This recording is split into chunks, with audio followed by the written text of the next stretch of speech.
ये सोचने वाली बात है कि हम इंसान क्यों बढ़ चुके हैं।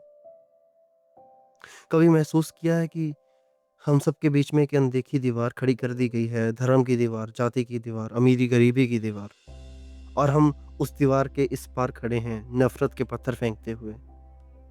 हमें सिखाया गया था कि इंसानियत सबसे बड़ा धर्म है, फिर हमें क्यों बाँट दिया गया हिंदू, मुस्लिम, सिख, ईसाई में, फिर इन जातियों में ब्राह्मण, दलित, फिर और छोटे टुकड़ों में ऊँच-नीच, भाषा, खान-पान, कपड़े। क्या हम सब अब भी इंसान कहलाने के लायक हैं या बस पहचान की दीवारों में कैद लाशें? हज़ारों सालों से इंसान लड़ रहा है, कभी ज़मीन के लिए, कभी सत्ता के लिए, कभी भगवान के लिए, पर इंसान कभी खुद के लिए लड़ा क्या? हम क्यों नहीं एक-दूसरे पर भरोसा करते? क्यों हर चेहरा हमें डराता है और क्यों हर दूसरा इंसान हमें दुश्मन लगता है?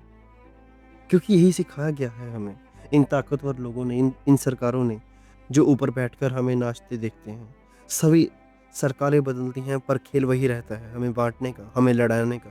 क्योंकि जब तक हम बँटे रहेंगे, हम लड़ते रहेंगे, तब तक वो राज करते रहेंगे। पर असली ताकत तो हम हैं, हम सब। आम इंसान जो सुबह उठकर काम पर जाता है, अपने बच्चों के लिए मेहनत करता है, अपने सपने देखता है और जो प्यार करना जानता है। तो फिर हम कब आवाज़ उठाएँगे?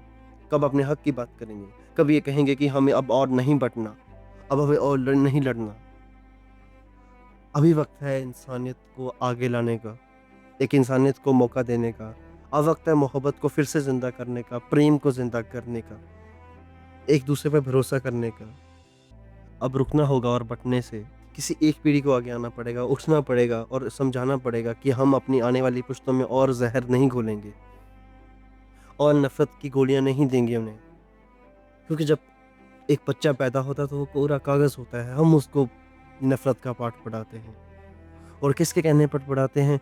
ये ऊपर जो बैठे ताकतवर कुछ गिने-चुने लोग हैं, ये सरकारें हैं। हमें लड़ना होगा अपनी आने वाली पुश्तों के लिए ताकि हम अपनी आने वाली पुश्तों को एक अच्छा भविष्य दे सकें।